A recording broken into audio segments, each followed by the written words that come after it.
Dan kalau kemudian Pak Jokowi nggak boleh ngurusin soal Ukraina dan Rusia gitu ya, dan urusin aja soal minyak goreng gitu ya, itu kan pemikiran-pemikiran orang-orang yang hanya memikirkan perutnya sendiri.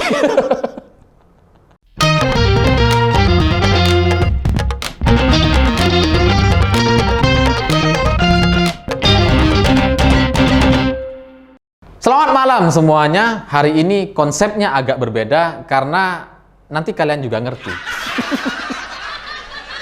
Ya karena ketika Presiden Jokowi datang ke Ukraina dan Rusia, ini kan kemudian menyedot perhatian banyak media di berbagai negara.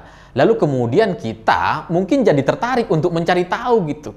Apa sih yang mereka beritakan di negara mereka masing-masing terkait Pak Jokowi yang datang ke Ukraina dan Rusia? Kan kita jadi penasaran gitu kan. Tapi setelah kita coba cari tahu dengan berbagai bahasa gitu ya, ada yang bahasa Melayu, Inggris, Arab, Turki, Jerman, Prancis gitu ya. Mungkin kita juga bisa coba paham dengan bantuan Google Translate gitu ya. Akhirnya kita bisa menyimpulkan bahwa semua pemberitaan itu ya sebenarnya relatif sama dengan apa yang kita baca di Indonesia gitu. Dan yang menarik dari pemberitaan yang sangat masif ini itu adalah respon netizen dari setiap negara. Ya kan selalu kita lihat gitu ya. Kalau misalkan ada berita di sosmed, di Instagram, Facebook yang bahasanya bahasa Inggris gitu ya. Itu kan sering kita baca komentarnya pakai bahasa asing gitu. Ada yang bahasa Prancis, Rusia, Ukraina, Turki, bahasa Arab. Dan kadang-kadang panjang-panjang gitu kan. Saya selalu penasaran gitu. Sebenarnya apa sih yang dibicarakan netizen global kita ini gitu ya. Terkait sebuah isu terkait Pak Jokowi yang datang ke Ukraina dan Rusia gitu ya. Apa sih pandangan mereka gitu kan. Lalu saya coba gunakanlah Google Translate. Coba cari tahu apa sih yang mereka bicarakan. Nyambung nggak ini komentarnya dengan berita?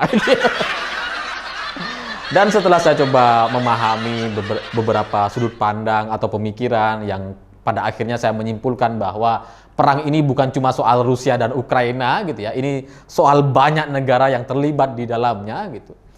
Pada akhirnya saya kemudian sampai kepada banyak pemikiran-pemikiran yang harus diterima. Mungkin semuanya itu juga benar semuanya gitu. Yang katanya mungkin ini gara-gara Rusia, ada juga yang menyalahkan Ukraina, ada juga yang menyalahkan Amerika, NATO, dan sebagainya. Itu kan komentar-komentar yang sangat beragam dari netizen global kita. Tapi setelah saya kembali lagi kepada netizen Indonesia, coba perhatikan gitu ya. Itu ternyata komentar-komentarnya jauh lebih maju dibandingkan komentar-komentar dari netizen negara maju. Ya karena netizen kita gitu ya, ada satu pernyataan yang menurut saya ini logis sekali. Mungkin juga banyak orang punya pemikiran yang sama, merasakan hal yang sama. Tapi sebenarnya ini salah, salah kaprah. Karena saya baca satu pernyataan gitu ya. Ada orang bilang bahwa ngapain Presiden Indonesia, Pak Jokowi, ngurusin Rusia dan Ukraina?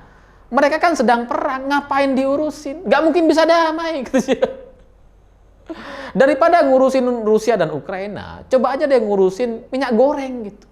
Kalau Pak Jokowi nggak bisa menurunkan harga minyak goreng, ini kok berharap bisa mendamaikan Rusia sama Ukraina? Jadi kebayang nggak? Setelah saya baca komentar-komentar netizen yang bahasa-bahasa asing itu ya dengan segala pemikirannya, gitu ya. Terus balik ke Indonesia, bahas minyak goreng, bahas cabai.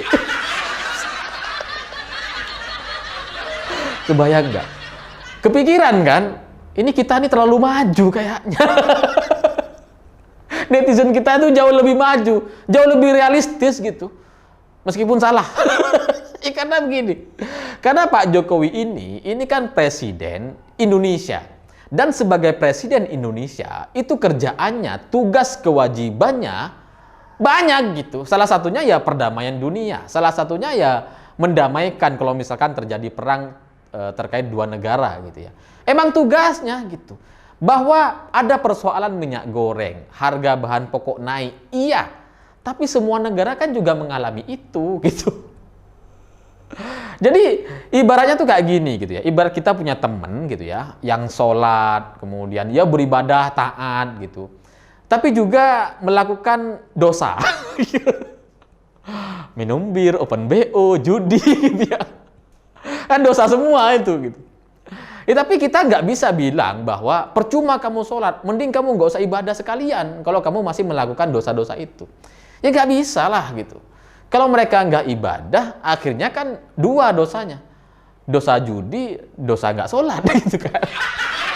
Ya harusnya biarin aja gitu. Dua-duanya harus sama-sama berjalan gitu. Kalau memang harus berjalan gitu. Memang idealnya nggak usah kita melakukan dosa, ya kan? Itu idealnya. Kemudian kita beribadah terus, melakukan kebaikan terus. Itu posisi ideal. Tapi kalau misalkan nggak bisa ya kalau misalkan satu ada masalah, ada dosa, yang ibadah tetap harus lanjut. Bukan karena dia melakukan dosa, jadi nggak usah kemudian beribadah. Enak banget kalau kayak gitu. Jadi tambah salah dong. Nah, Pak Jokowi juga sama gitu. Memang ada persoalan di dalam negeri, tapi ada juga persoalan di luar negeri. Ya semuanya sama-sama harus jalan gitu. Idealnya nggak ada masalah sama sekali. Di luar negeri nggak ada perang, di dalam negeri nggak ada kelangkaan atau kenaikan harga atau inflasi gitu. Itu kan idealnya. Tapi kan sekarang kita nggak bicara soal ideal, kita bicara soal kenyataan gitu. Bahwa efek dari Ukraina dan Rusia ini dampaknya kemana-mana sampai kemudian ke kenaikan harga. Harga-harga yang sebenarnya nggak ada hubungannya itu kemudian jadi terimbas juga pada akhirnya gitu. Jadi kalau kita mau coba pahami itu ibaratnya kayak BBM naik lah dulu di zaman SBY gitu ya. Ketika BBM naik itu semua harga-harga otomatis naik gitu tanpa komando itu. Misalkan kayak ongkos taksi, ongkos truk, pickup, itu kan semuanya naik tuh ketika BBM-nya naik. Dan ketika diturunkan, tetap segitu, yang ongkos-ongkos ini tetap nggak turun-turun gitu. Nah, imbas soal Ukraina dan Rusia ini, ya kira-kira ya seperti BBM itu, kalau kita mau susah mencerna atau mencari tahu atau membaca berita-berita terkait dampak dari perang ini gitu ya. Kita ibaratkan BBM lah, supaya kita mudah memahami karena kita semua mengalami itu di periode periode kegelapan para mantan gitu kan. Nah ini salah satu dampaknya dari perang Ukraina dan Rusia. Makanya kemudian Presiden Jokowi datang ke sana gitu, mencoba membuka pintu. Memang nggak bisa langsung kemudian dua-duanya damai gitu, karena ini bukan cuma soal dua negara, ini tentang banyak negara yang terlibat di dalam perang ini gitu. Memang Ukraina dan Rusia, tapi Ukraina ini kan didukung oleh banyak negara yang dikirim bantuan senjata, bantuan prajurit gitu. Ada banyak negara yang terlibat dalam perang ini. Jadi, kalaupun misalkan dua negara, Rusia, Ukraina, siap mengakhiri gitu ya, negara yang lain belum tentu siap itu. Jadi, panjang sekali ceritanya gitu. Dan kalau kemudian Pak Jokowi gak boleh ngurusin soal Ukraina dan Rusia gitu ya, dan urusin aja soal minyak goreng gitu ya, itu kan pemikiran-pemikiran orang-orang yang hanya memikirkan perutnya sendiri. Jadi kalau orang-orang kayak gini jadi presiden, wah hancur Indonesia. Ya seorang presiden itu harus menjalankan semua kewajiban dan tanggung jawabnya tanpa terkecuali gitu. Harus semuanya dijalankan. Jangan gara-gara ada minyak goreng harganya naik belum turun terus kemudian Pak Jokowi nggak boleh kunjungan kerja ke luar negeri. Ya nggak bisa kayak gitu lah. Kalau ini dilakukan gitu ya, dilakukan sama presiden, itu mah nggak jelas nasib bangsa ini. Ya, tapi kenapa kemudian ada komentar-komentar semacam itu dari netizen kita? Ya karena memang mereka netizen gitu, bukan presiden. Mereka nggak nyampe levelnya gitu. Itu kan juga sama lah seperti misalkan jalan tol gitu. Ada juga yang bilang kan, ngapain bangun tol? Tol ini nggak bisa dimakan. Ya memang. Ngapain bangun kereta cepat Jakarta-Bandung gitu. Padahal ada kok jalan biasanya, ada kok jalan tolnya. Ya memang gitu, tapi kan semuanya ini harus jalan karena program-program kerja ini masing-masing punya tujuannya yang pada akhirnya itu satu tujuannya untuk Indonesia yang lebih baik, untuk Indonesia yang maju gitu. Itu tujuan akhirnya.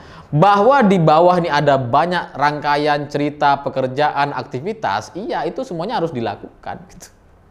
Lalu ada juga komentar yang menurut saya ini juga udah gak jelas sama sekali gitu. Karena ketika Pak Jokowi datang ke Ukraina dan Rusia, sementara di dalam negeri ini ada banyak sekali masalah gitu ya.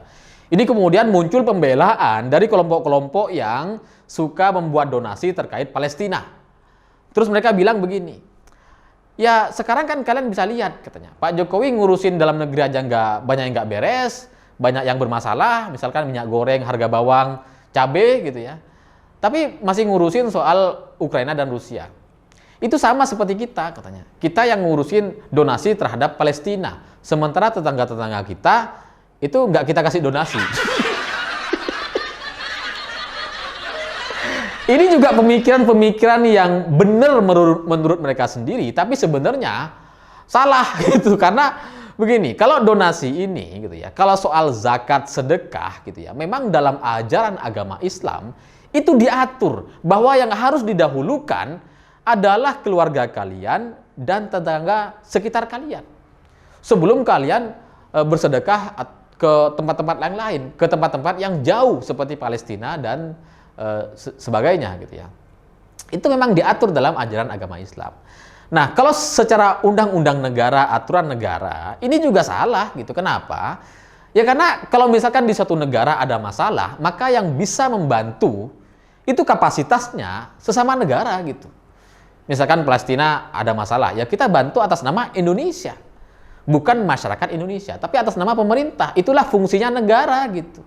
Nah, yang terjadi hari ini, belakangan ini, orang-orang khilafah yang mabuk Palestina, yang kemana-mana pakai syal Palestina gitu ya. Itu kan udah salah kaprah gitu. Mereka mau bantu Palestina, tapi tetangga-tetangganya itu masih banyak yang susah, masih banyak yang butuh bantuan. Lah mereka nggak bantu gitu. Mereka pikir itu kan urusan negara. Lah gimana? Emangnya Palestina, masyarakat Palestina nggak punya negara? Punya juga gitu. Jadi ini adalah dua komentar dari netizen kita yang menurut saya ini komentar yang entah gimana ceritanya kalau misalkan teman-teman kita atau saudara-saudara kita di negara lain gitu ya, kemudian mentranslate komentar-komentar ini. Oh ternyata orang Indonesia tuh kayak gitu. Kan pasti lucu banget, mereka ketawa-ketawa pasti itu gitu ya. Oh ternyata ada ya orang Indonesia kayak gini. Pantesan gak maju-maju. Tapi semoga apa yang saya lakukan gitu ya, yang mentranslate komentar-komentar asing itu cuma dilakukan oleh saya dan gak dilakukan oleh orang-orang asing yang lain gitu kan. Karena malu kita gitu. Kita punya warga yang pemikirannya sangat-sangat khilafah. Yang malah nambah masalah, malah nambah membuat kita ini jadi semakin ruwet gitu. Ya kalau kita punya presiden yang ngurusin cuma minyak goreng aja, terus kemudian yang lain-lain nggak diurusin gitu. Ya salah gitu. Itu kan jadinya kita tidak menjadi bagian dari negara yang ada di dunia gitu. Presidennya cuma sibuk ngurusin dalam negeri. Dan sekali lagi gitu ya, apa yang dilakukan oleh Presiden Jokowi dengan kunjungan kerja ke luar negeri, itu dampaknya itu kepada kita juga pada akhirnya, cuma secara rentetan atau silsilahnya itu nggak bisa kita jelaskan semuanya secara detail gitu. Mungkin ada satu dua yang bisa kita jelaskan, tapi nggak semuanya gitu. Karena ini bisa panjang ceritanya kalau kita kemudian harus jelasin satu-satu. Apa sih manfaat Pak Jokowi datang ke Rusia, Ukraina gitu ya. Terus dampaknya hari ini apa gitu kepada kita, kepada masyarakat kita gitu. Apakah kemudian kuota internet kita jadi lebih banyak, lebih murah? Ya kalau mikirnya ke sana gitu ya, yang kepentingannya cuma kepentingan diri sendiri dan kepentingan perut sendiri gitu ya.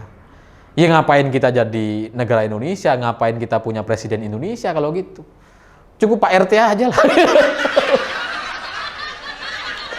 Ya semoga ini menjadi pembelajaran bagi kita gitu ya. Ternyata di tengah-tengah kita itu banyak kesalahpahaman dan banyak komentar-komentar yang logis sekali dan mungkin bisa diterima oleh banyak orang, tapi salah kaprah dan itu harus kita luruskan bersama-sama. Saya pikir itu. Terima kasih sudah menonton. Begitulah kura-kura.